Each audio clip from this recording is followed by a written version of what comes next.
so excited to share this panel with you. We just heard a lot about economic data and market in the industry, and now we're going to talk about the elephant in the room, and that's the emotional component of the industry.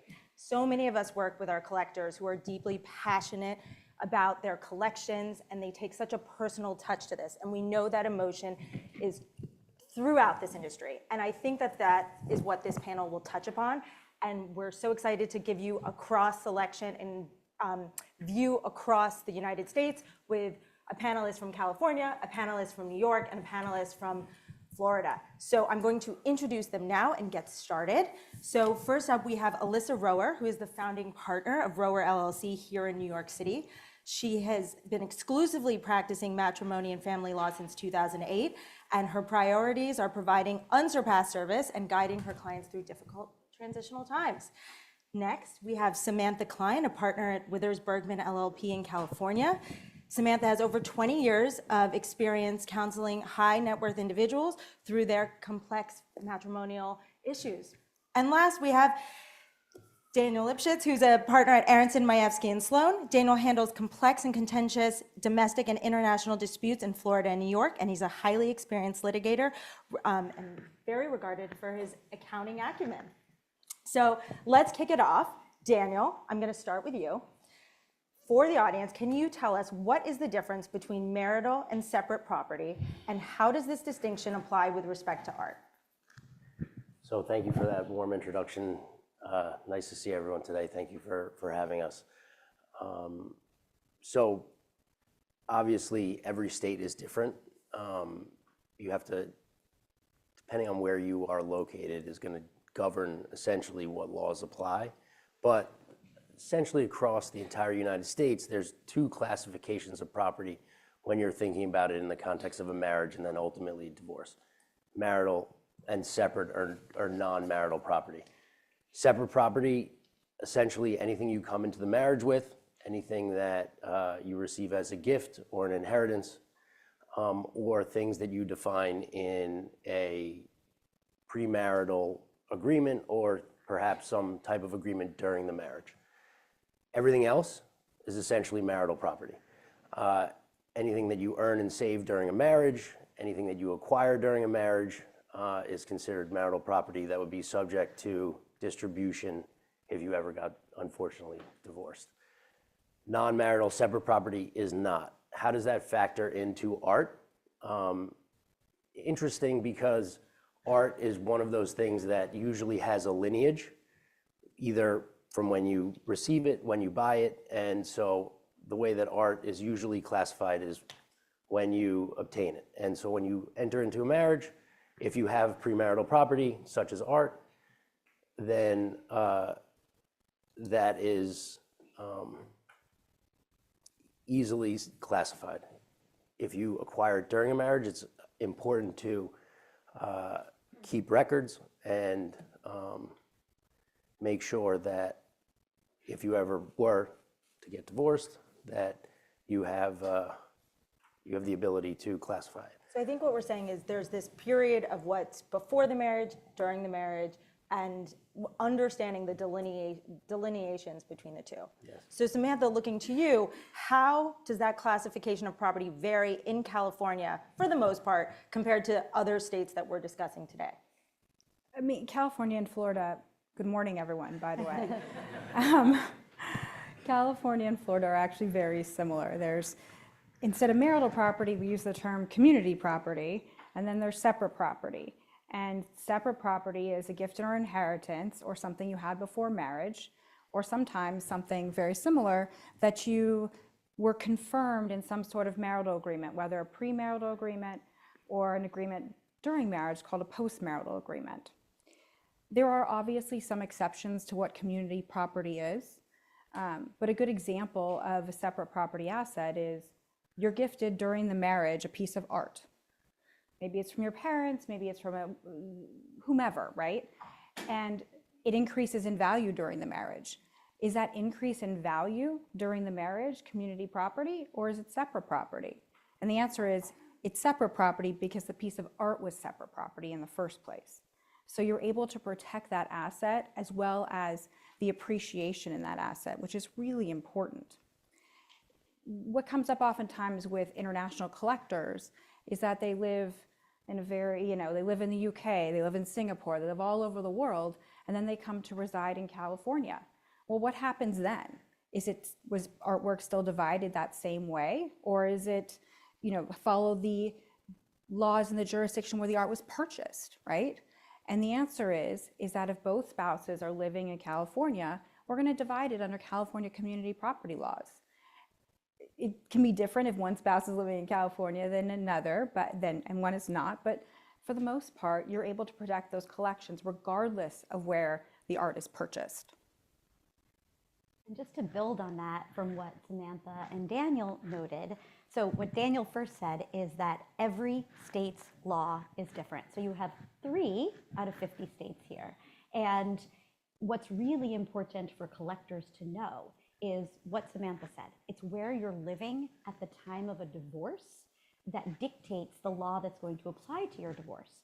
So Daniel is correct that the vast majority of states have this separate property regime and a marital property regime.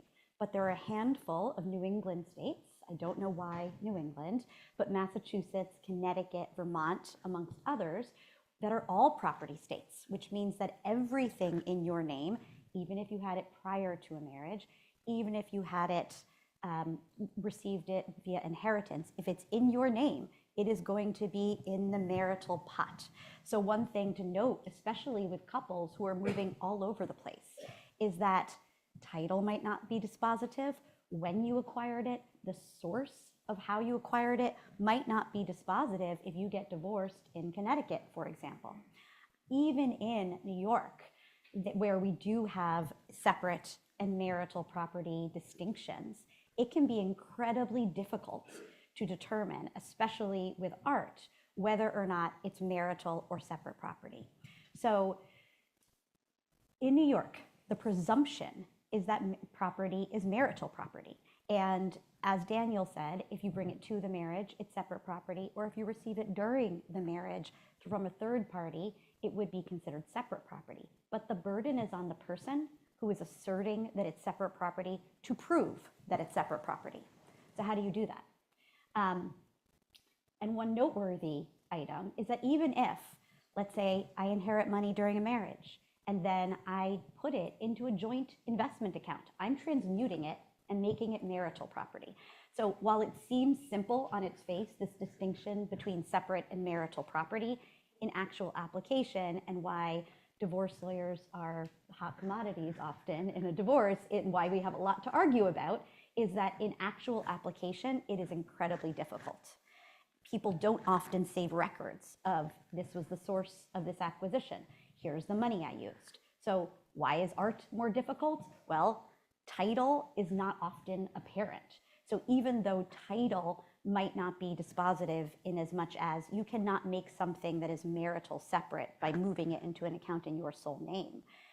To show that it's separate, you need to show I purchased it either before the marriage or via a gift or a distribution from a third party, and I kept it in my sole name, and I didn't commingle it with marital property. So, sometimes with art as well, unlike a house that has a deed, a bank account that shows the date it was open, there can be issues of fact as to when it was acquired. I really liked what Magda said about the NFTs, where we have a very distinct record of when it was traded or purchased, the title, because I'm not an art expert or divorce lawyers, but my understanding is a lot of that can be quite murky, which makes that separate marital property quite difficult in some cases. Absolutely, and I think we all see that, and an element of what we're going to talk about as we get into this panel is the trusts and the different title documents and the invoice and the bill of sale and the insurance documents, and how this whole package of everything that's circulating oftentimes in our business doesn't match. And so that passport that we have with the art is murky, and that's why these 3 have a lot of facts to dispute when they're... Yeah, and sort of also adding to something Alyssa said, which is interesting about art. When you classify non-marital or separate property and marital property, is that it is almost always an asset that appreciates purely by market forces.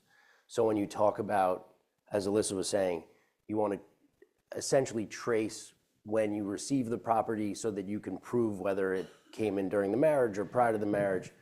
There's an aspect of trying to also sometimes try and argue with respect to assets in divorce that there were some type of marital efforts that increased the value of an asset. And with art, it's never that way. So my mentor, David Aronson, would sit down in a consultation and he would try and explain it. And he would use art as a perfect example. He would say, what assets do you have now? Where did you get them? How did they appreciate? Take art, for example. You put it on the wall, you had it on the day of your marriage, and what did you do to appreciate the value of the art? Essentially nothing. It sits on the wall, and perhaps the artist passed away, and it went from being worth $10,000 to being worth $1 million, versus a business where you were actively involved in it throughout the course of your marriage, and there were efforts that you put towards it that increased the value of it. So art is one of those type of asset classes that is almost always predominantly market forces driven in terms of the appreciation of it. And I thought that was something that when you think about the type of assets that are considered non-marital and marital, art's one of those that is, because it can be traced to when you acquire it, usually doesn't have anything other than market forces that appreciate the value in it. So there's never really the concerns about commingling or transmutation other than perhaps the insurance cost that you put towards it and things like that, that may be a credit in divorce. But I think what's interesting and what you can see in some of the cases is the discussion of where you can see the arguments for what people have done. So the spouse who went to every gallery show on the weekends, or the spouse who organized the loans and the exhibitions, which could arguably raise value. And so you see that as factors that then can be used and be at play. But because we're on schedule, let's move to valuation, a topic near and dear to our audience's hearts. So Samantha, how is art normally valued in a divorce? Why is valuing art in a divorce often uniquely challenging relative to other assets? It's subjective as compared to, say, a bank account, right? You look at your bank account statement, you know how much is in your bank account, each of you gets half. Art, you don't necessarily, it's not that easy, right? And it reminded me of a case that I had where one of the spouses wanted a piece of art, and the other spouse knew that that spouse wanted the piece of art, and so they demanded a premium, far above any of the appraisals that had been received. So it can be used really to one spouse's advantage, which makes it uniquely different than many assets where a house is a house, right? You divide it up based on appraisal. A bank account's a bank account. So I think that's one of the challenges. And that speaks to the emotional component. Absolutely. Like the one spouse wants to live with it, wants to appreciate it, the other spouse knows. That's a tough bargaining chip. And the Maclau case is a perfect example of this. So how many in the audience know about that case? Yes, mostly everybody. Okay. So by far the most extensive discussion of art in a divorce to date. Incredibly, incredibly interesting in all different aspects of the equitable distribution process. So we were just talking about the first part of equitable distribution of property, right? Which is it marital? Is it separate? The Maclau case was straightforward in that both parties agreed all of the art was marital property. They really did build a life and a vast fortune together. The second factor in equitable distribution is then valuing the marital property. And as Samantha said, in many different cases, or for many assets, valuation is simple. An investment account in publicly traded securities is going to be what are those securities worth? A house, yes, it does require an appraisal, but it's typically much more straightforward. The more difficult to value assets are closely held business interests and art and other tangible property. So in the Maclau case, both sides had very reputable appraisers. I believe Winston Art Group and Gurjans were on either side, and yet the values that they both followed standard protocol in terms of valuing the art, and yet they had swings of, in some cases, millions of dollars. And the opinion is fascinating because it goes into, well, should we only have looked at public auction sales? Should, one of the valuation experts was pretty rigid with that. The other one looked at private sales. And there was a lot of discussion there. And the other piece of the valuation, which is somewhat unique to art, is how do we account for costs of sale? So in going back to a publicly traded security, putting taxes to the side, capital gains taxes, the price of the security in your Fidelity account is going to be very similar to what you then receive less commissions, because the commissions are very negligible. As Magnus just said, you might see a 27% decrease in what your art is worth versus the cash you actually receive for it. So one of the questions in MacLau was, do we look at the fair market value, which is the value that a willing buyer is willing to pay from a willing seller, none of whom are under the compulsion to buy or sell? Or do we look at the marketable cash value, which is the fair market value less the costs of sale and potentially less the costs of taxes? Judge Drager, who was a very seasoned matrimonial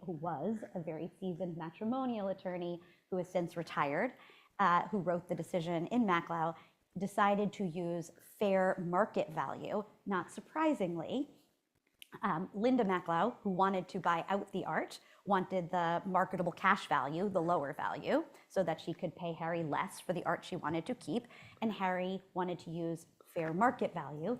Judge Drager ultimately determined that fair market value was what was fair and appropriate in this situation, because Linda did not actually intend to sell the art and would not see those costs of sale. So, there's so many different issues in the art world, but I think there's a Florida case that actually showed a different and used more of the marketable cash value.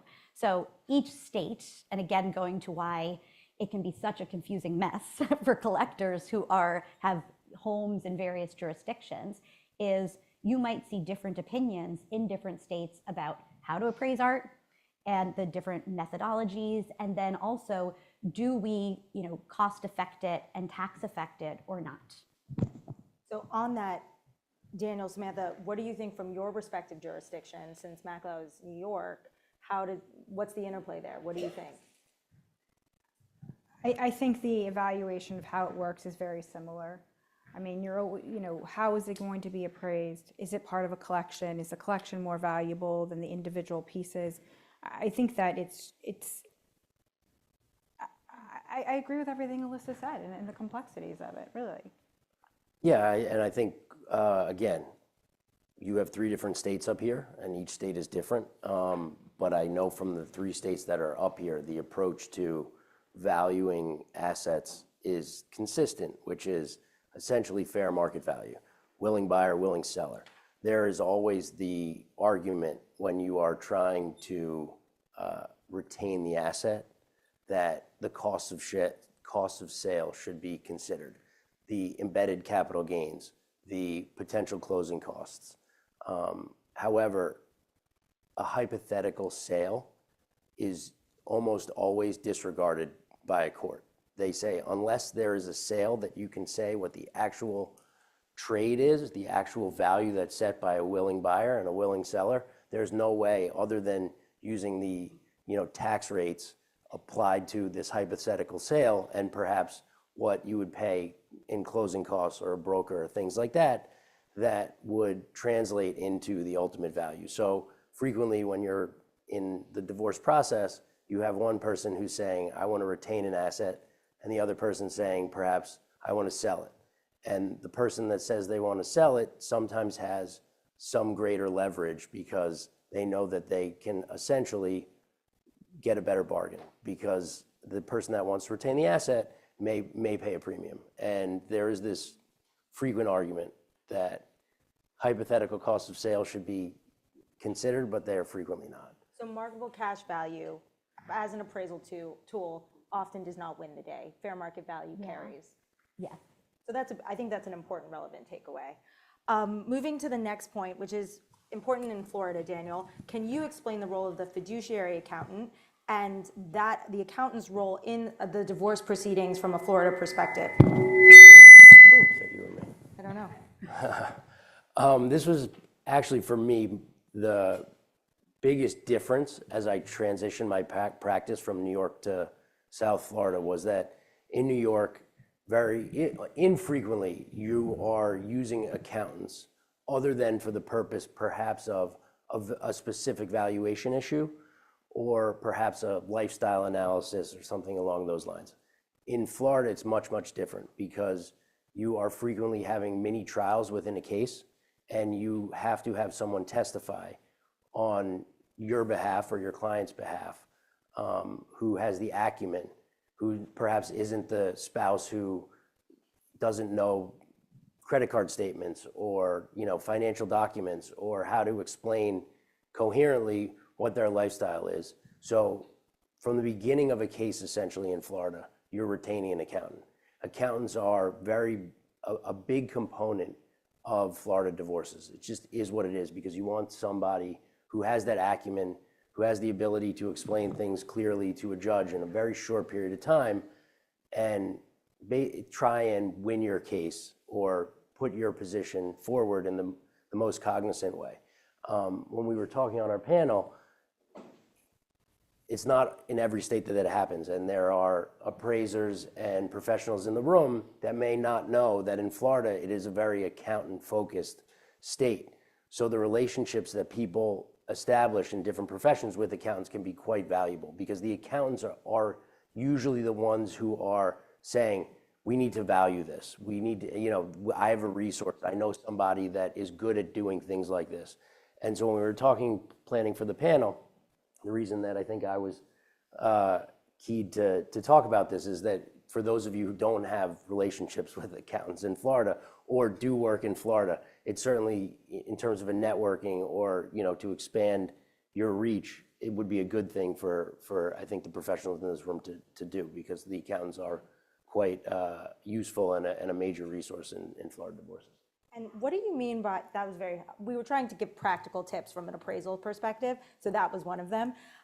Daniel, what do you mean by mini trials within a case in Florida? So different than New York, where you're really only having a trial at the end of a case, or if there's some issue that a court says almost on an emergency basis, we need to have an evidentiary hearing. Doesn't happen in New York.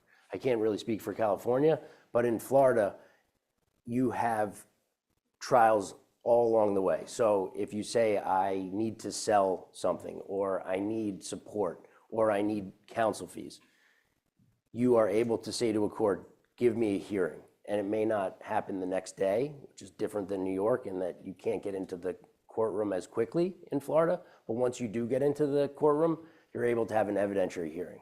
So you put a witness on, you put an accountant on, and you have a mini trial. And so I guess that's the way. That's the answer. Okay, thank you. Alyssa, can you explain the different theories? I mean, we talked about this a little bit from MacLeod, so we might have it covered, but anything about the buyout value for art or anything else you want to touch on the costs? Yeah, I think we covered most of those valuation issues through MacLeod. All right, let's move on. Distribution. How is art normally distributed in a divorce? Daniel, we were going to start with you, but since you just talked about mini trials, Alyssa, you want to take that one?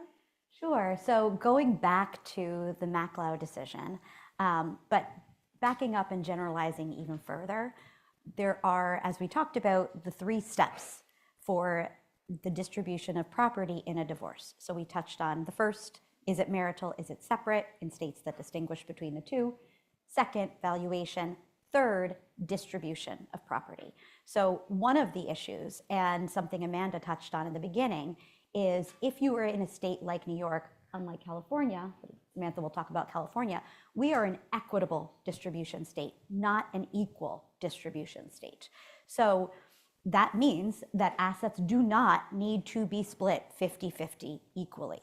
And courts will sometimes treat different assets differently. So theoretically, I have not seen it in a case, if you had one person who did all of the work to source and find the art collection, could they have an argument that their contribution to that asset would mean that they should get more than 50% of it? Maybe. Again, I haven't seen that case. But that's a lot of where what Amanda was talking about would come into play in terms of arguing about contributions to different assets. Because the reality in New York is that even though we're not an equal state, in long marriages or marriages with children, most assets, except for privately held business interests, are divided equally. And courts often default to that. So we don't spend a lot of time arguing about, oh, I should get 60% of this asset versus 50% of this asset, although it does sometimes happen. So I put that out there. The more important issue in the art world and divorce is, are you going to have a buyout or are you going to sell the piece of art? Or theoretically, are you going to keep co-owning it? Right? Those are the choices when you're looking at in a divorce as to how to distribute art. So the MacLeod case was very interesting because Judge Drager actually did both.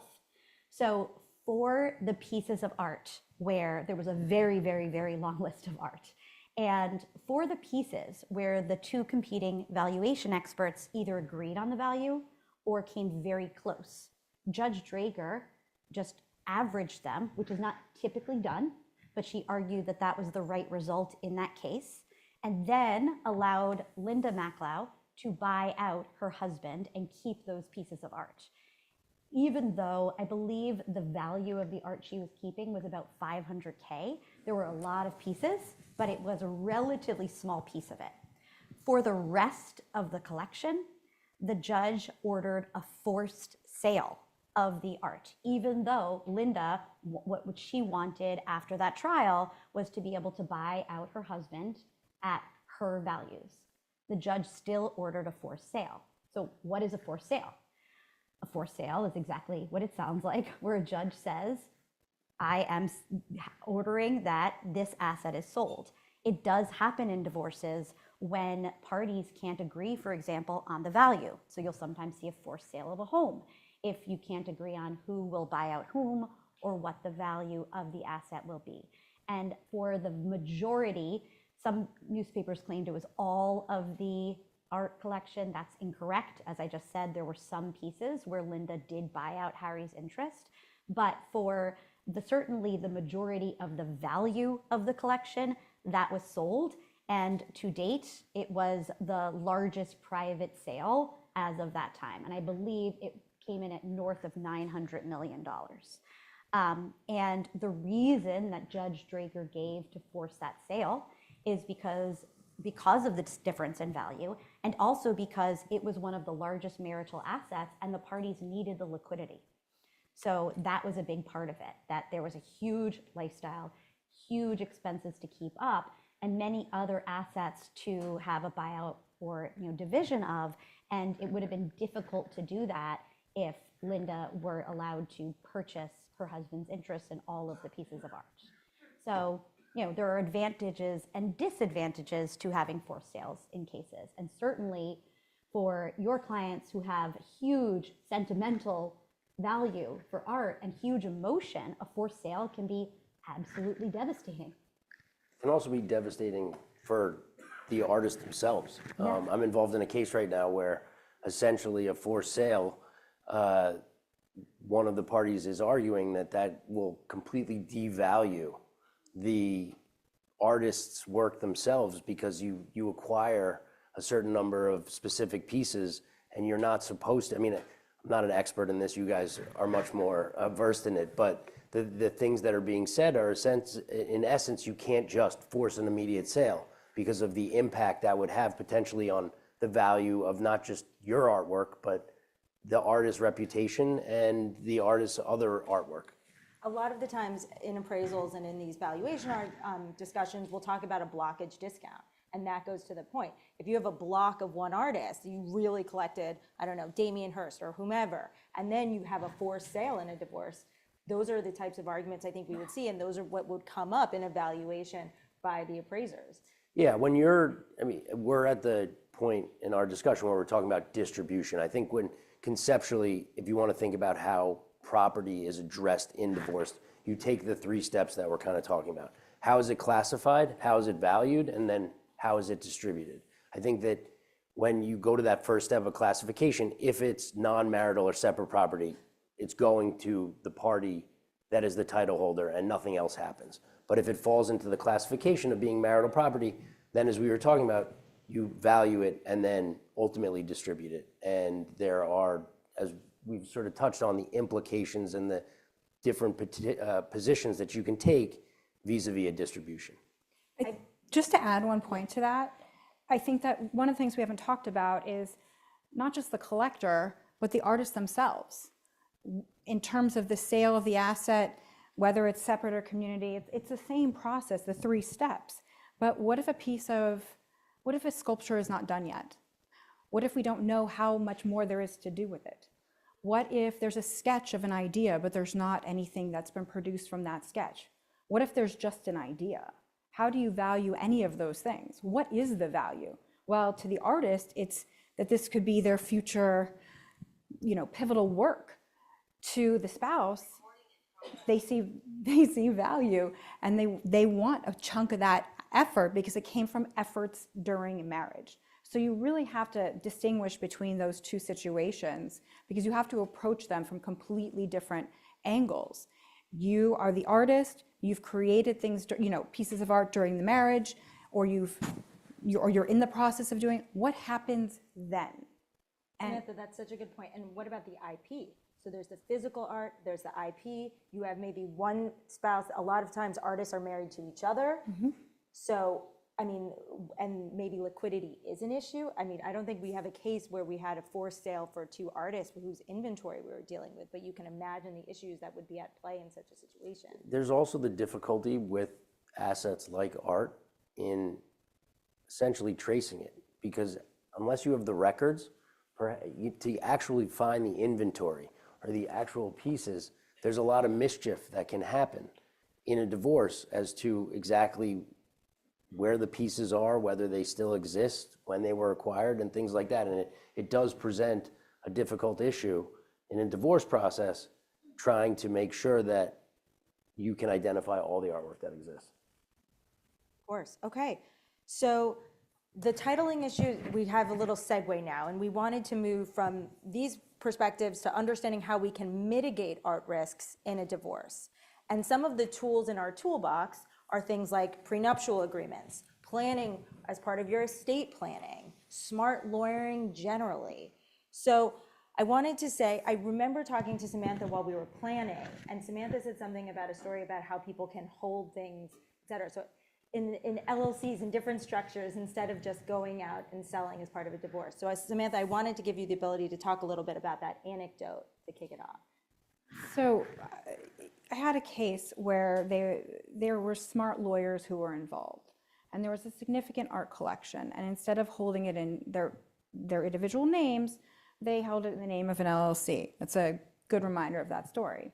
Well, one of the couples, one of the parties, they valued the property so highly that they wanted to retain the entire collection, and they wanted to be awarded the LLC.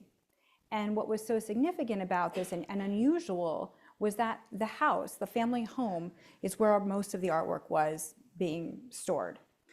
It was on the walls, there were storage units, there was the whole 9 yards. And at the end of it, the spouse who wanted to retain the art was actually not the one who stayed in the family home. And the question became, well, what happens to this art then, right? The spouse who was going to retain the home didn't want suddenly everything on the walls gone. So they came to a unique agreement where one spouse retained the house, the other spouse retained the art collection, and was allowed to, the art collection stayed at the house until that spouse sold the house many years later. And so it was a unique way to divide art. I've never seen it done before. I don't think I'll see it again, frankly, because how often do you have collectors, serious collectors, who don't want to see their artwork, right, one way or another, whether on right, in a gallery, in their homes, whatever it would be. But for some reason that worked, and I think part of the reason ultimately that this worked is also because it was held in a very secure way. There was inventories, there were bills of sale, there were all these things, so you could track it over the course of the years and know if a piece went missing suddenly. And so I think that the structure of it, the formality of it, really lent itself to this type of situation, albeit very, very unusual. Alyssa, so going to prenups, what tools are in a couple's toolbox when thinking of getting married? How should art be treated in a prenup? And picking up on one thing you said that I thought was very interesting. Oh, I have to announce the CLE information. It's up here, family 34K. What is considered a long marriage? You mentioned that. Long marriage versus short marriage, because I'm not a family lawyer, but I understand in prenups there are different like thresholds or time lengths, or you meet certain conditions, precedent. What do we have to be thinking about long marriage, short marriage, medium term? Yeah, that's a good question. There is not a threshold that's in the law. I think, and Depends I'd on be the curious case, what right? Daniel and Samantha It depends I would on- say a marriage depends of on who 10 you're years or representing. No. more is a longer marriage. I also think what having kids is often sort of a turning point in how courts divide assets. So I would say 10 years, but there's no hard and fast rule. It's all argument, right? So you could say a 7-year marriage is a very long marriage. I don't know, Daniel, Samantha, do you? In California, It doesn't really matter in California. well, it does for certain purposes, not in terms for of maintenance and alimony. Yes, for spousal support or alimony, it matters. For division of the assets, it does not matter. For the enforceability of a prenuptial agreement, it doesn't matter. So, and the line of the rule is really that if it's a 10-year marriage or under, then it's a short-term marriage, and if it's 10 years or more, it's a long-term marriage. But you see people getting divorced when they're 40 years old and they're in the prime of their career, or they're on an upward trajectory. It's not the same analysis sometimes when you have a 10-year marriage and you got married later. So, but either way, it doesn't matter in terms of the division of the assets. It's not based, there's no equity that comes into play. It's just divided 50-50. So I'm smiling because in Florida, it's statutory. So it's actually, the law says what are considered a short-term, immediate term, or a long-term marriage. And the reason I'm smiling is because you have 3 different states up here, and they're all different. And so that's important in when you're talking about these type of issues, you need to get advice from somebody within that specific state, because it's all different.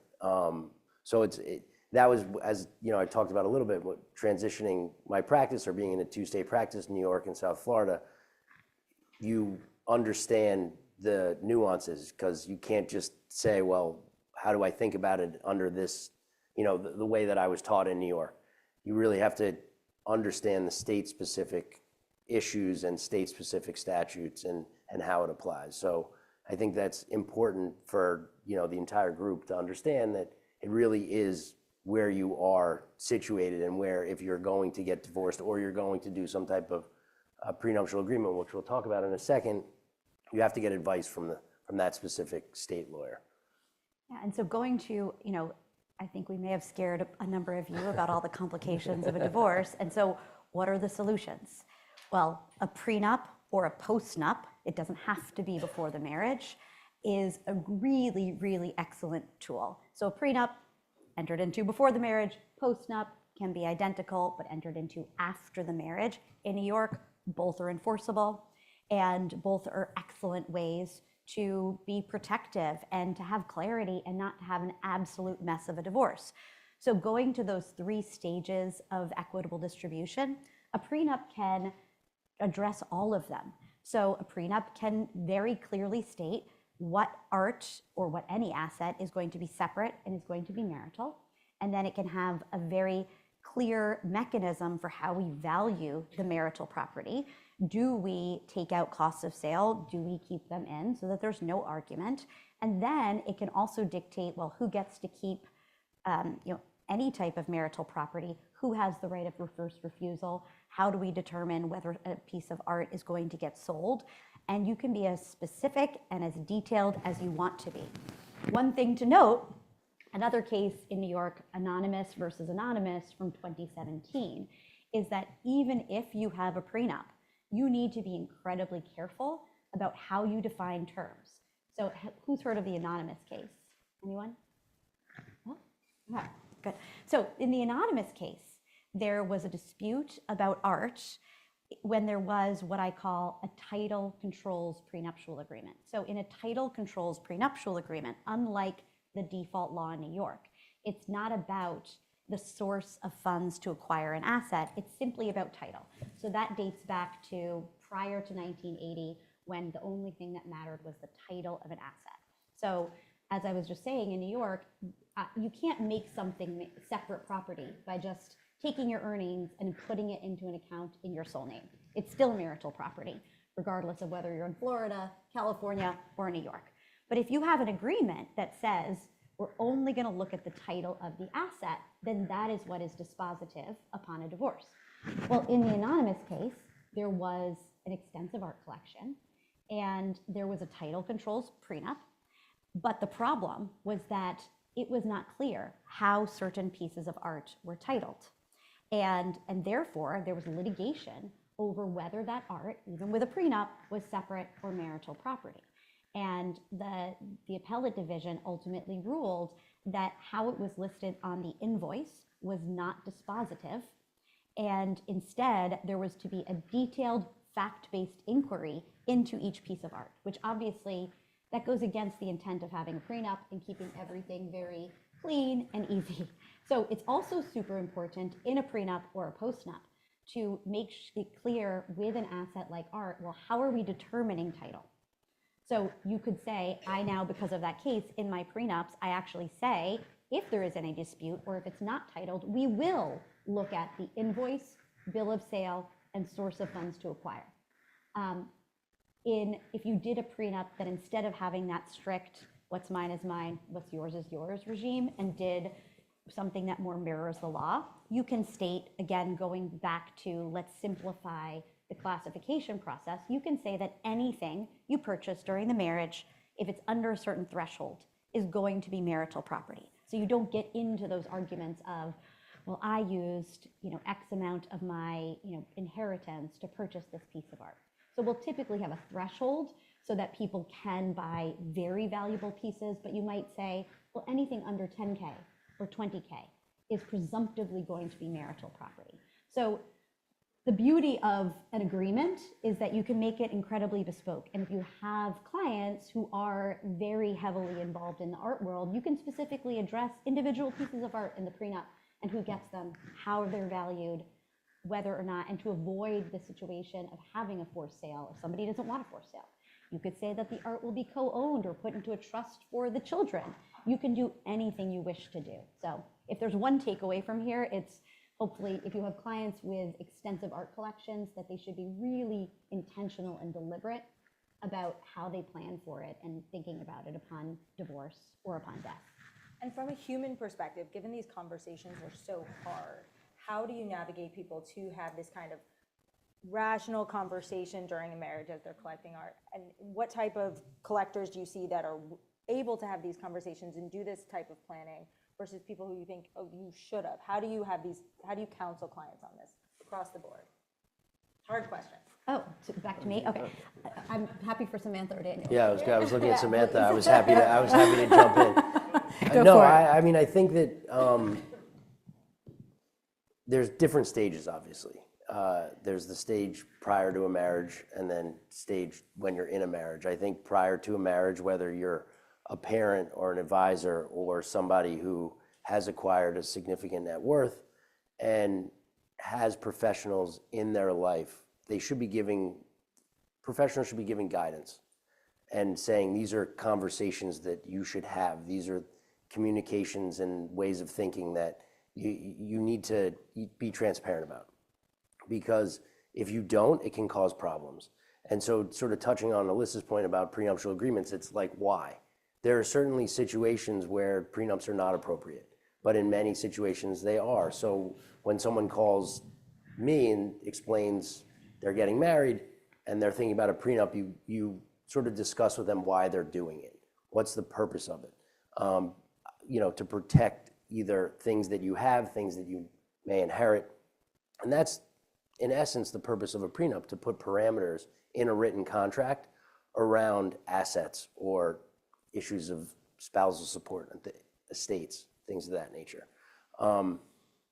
Also sort of touching on what Alyssa is saying, you also have to be careful because you're putting a contract around issues in your marriage. And so a contract is going to be interpreted by a court. You don't go beyond that. It's not the equitable distribution law in New York, equitable distribution law in Florida, or community property in California. You've basically now contracted your rights away, and that's what's going to apply. So you have to be very careful when you enter into prenuptial agreements that it's very clear. To Alyssa's point, you have, how are you going to classify when title for art, for example, if there's a dispute, bill of sale, things of that nature. You have to be really careful. Otherwise, there can be a ton of mischief that can be created if you have a weird or wonky prenup that is inconsistent internally, and issues arise in that way. So I think one of the important things to think about, in addition to why you would enter into a prenuptial agreement, it's also, you have to be careful. You have to get good advice, and these things can be quite dangerous if they're not done appropriately. Just to add, because I agree with what Alyssa and Daniel said, don't put your head in the sand, right? You can't just assume it's going to be okay, or that your spouse is going to say, you know what, you keep that piece. I know it means a lot to you. You never know what's going to happen at the time of divorce, right? And so you have to encourage clients or prospective clients to have those hard conversations and to really put forth their goals when it comes to getting married and provide for that orderly distribution. We talk about the fact that modern couples now don't find them to be as taboo as they used to be.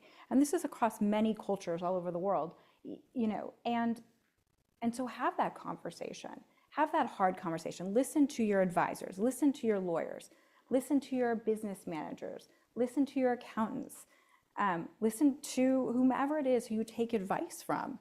And really remember that those hard conversations are going to happen whether you're getting married, when you're divorcing, and you need to have them, because otherwise you're not going to end up. The conversation's a lot harder. Yeah, it gets harder and harder as time goes on if you don't have that clarity.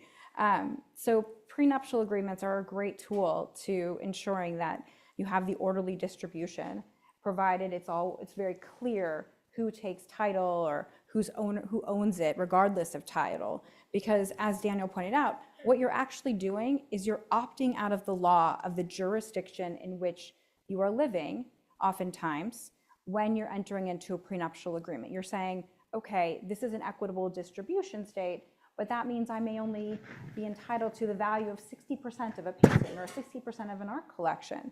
And you're instead saying, here's how we're going to do it instead. But when you're putting together prenups, and I think we're going to touch on this in a few moments, but that orderly distribution concept is really important. But orderly distribution is not only upon divorce. You have to think about it upon death as well.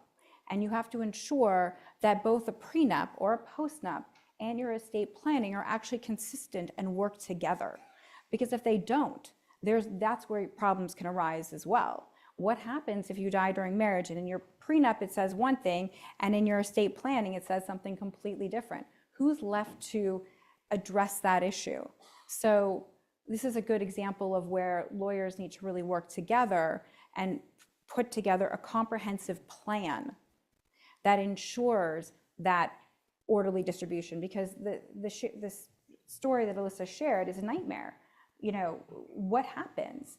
And the bill of sale, the documentation, it disappears over time. There's mischief, right, Daniel? That's your word? Yeah, which is mischief. Perfect. It's perfect. So going to that, I think on every panel I've ever been on, I'm always saying, what does the left hand and the right hand in the art world have to speak together, right? The lawyers, the appraisers, everyone, the family offices, the business managers, people should know what's going on, because oftentimes there's such a disconnect. So I think Samantha brilliantly said, everyone has to work together. And so if you've got a revocable trust things are being changed, you had an invoice in the Mr. and Mrs. Smith, and then all of a sudden it's paid for from a rev trust or somewhere else, or somehow it's getting into a foundation and nobody knows what everyone's doing, that can create real logistical issues. So what do you all think in terms of, I think it's pretty easy, liaise with each other and remember to bring in the trust and estates and ask those questions. But when the clients come in your door, you saying, who's your trust and estate counsel? Have you spoken to them? Can we do a true up? Can we look at the terms of your estate planning and make sure it works with the postnup, or make sure you send them a copy? How are you running them through that to ensure everyone's in the know? Yeah, and I think if you don't have an agreement, you know, if your client's just saying, I'm not doing that, I don't have a prenup, I am not asking my spouse for a postnup, then the answer really is that coordination and good record keeping, because as we hopefully learned from things that are litigated, a lot of it comes down to he said, she said, paper trail facts. And as we also said, it is the burden of somebody who wants to show this is my separate property to prove that. And it can be incredibly difficult. So as a family's advisors, I think the responsibility is on making sure that the appropriate records are saved so that if a piece of art is gifted, okay, is there a gift tax return? Is there a record showing that this gift was to just one side of the couple as opposed to both of them? You want to try to avoid as many issues of fact as possible if that couple gets divorced. And I think as advisors to the families, they can absolutely help to just ensure, you know, hopefully they never need it, but if they do, the records are there. It's also, you know, understanding the things that you don't know. And if you don't know it or you don't specialize in it, you should call somebody who does. I think that, you know, how do you sort of liaise? It's you identify issues that come up and you say, this is not my specialty. There's a huge amount of synergies in our field, I think, with trust and estate lawyers, because we encounter those type of issues very frequently. And we don't do trust and estate law. And frequently trust and estate lawyers, although sometimes they do prenuptial agreements, they don't do family law. And so it's understanding the questions that you don't know the answer to and being able to ask. And I think that's the most important thing, because if you don't, or you don't give guidance to the people that you're working with to ask those questions or to get a referral to somebody who might have the answer to them, it can cause a lot of problems later. One point that I have two follow-up questions to you all. One is, we didn't talk about gifts during a marriage, and I think you hear about that all the time, not just with art, but across the collectibles categories. I can think of how many spouses are gifted Birkin bags, how many spouses are gifted jewelry. How does that come into play? The collectibles market, I think what we're all seeing is it's really dynamic right now and really growing, and we expect that to see that. How do gifts in the marriage get treated? So gifts, if it is to one person, so gifts between spouses in New York are marital property. Although in prenups, we will often say it's separate because it does feel kind of tacky to value a piece of jewelry given to you by your spouse and ask for half of the value back. But under the default law, without a prenup, if you receive a gift from your spouse, that is marital. If you receive a gift from a parent or a family member, that is separate property. But again, the burden is on the person asserting that it is separate property to show that.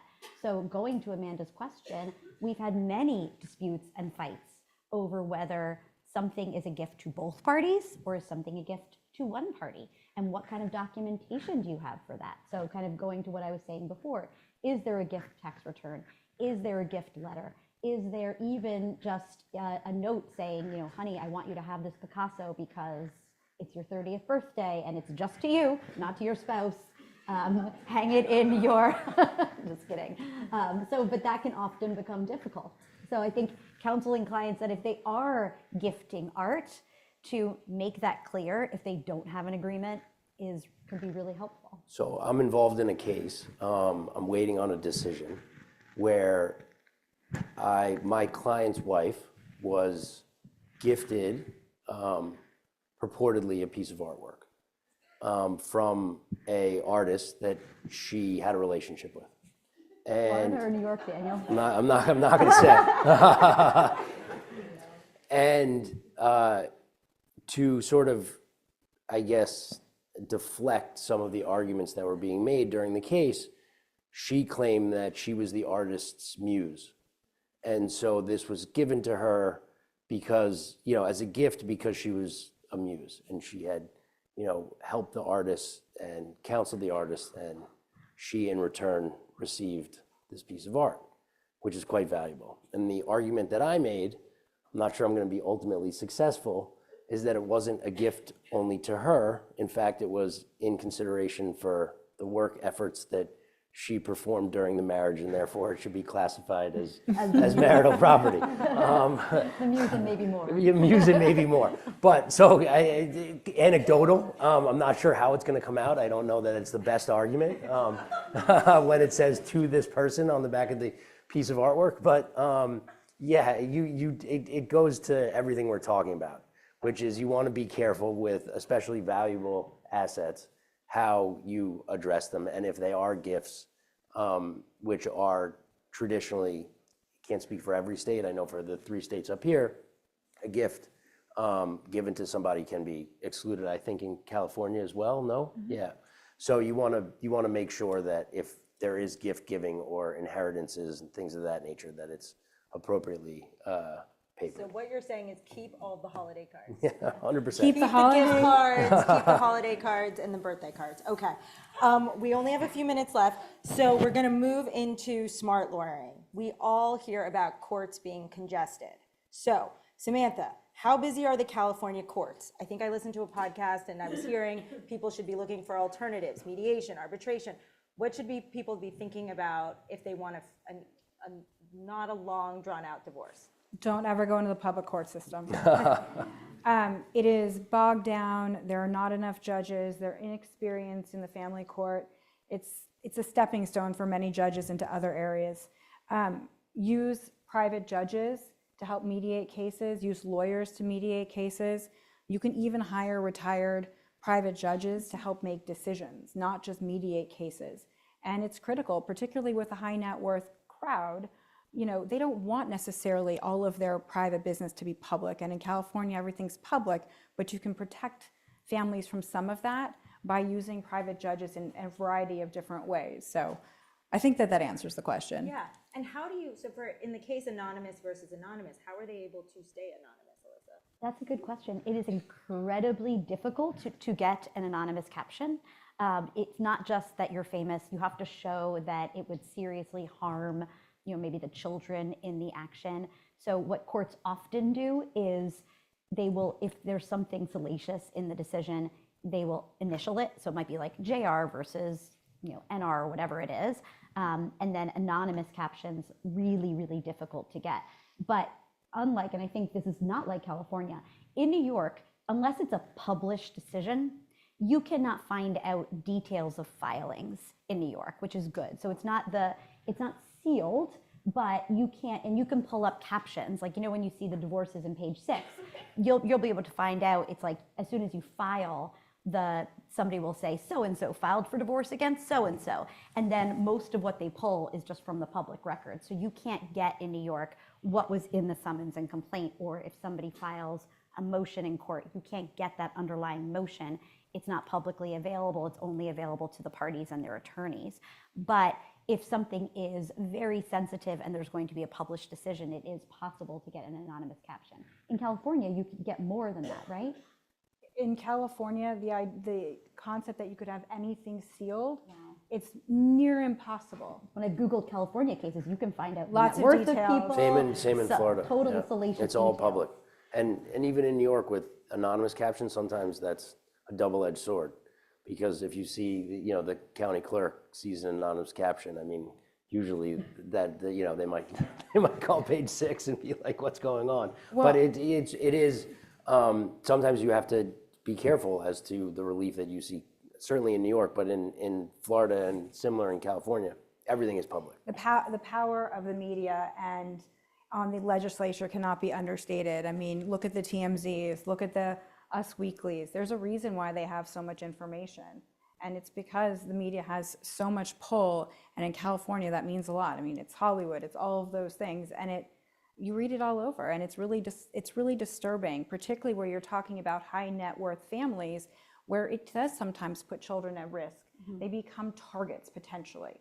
So you have to keep those things in mind. And going a private judging route certainly can protect families. Yeah, and I completely agree with Samantha. The New York, it's very similar. The courts are totally overloaded. They have few resources, not very much time. And my preferred method now to resolve cases, if it can't be resolved through negotiated settlements, is to use a retired private judge. And to use, it's more typical to do it as mediation, but you can also have them arbitrate and make the decision. You're going to have the privacy.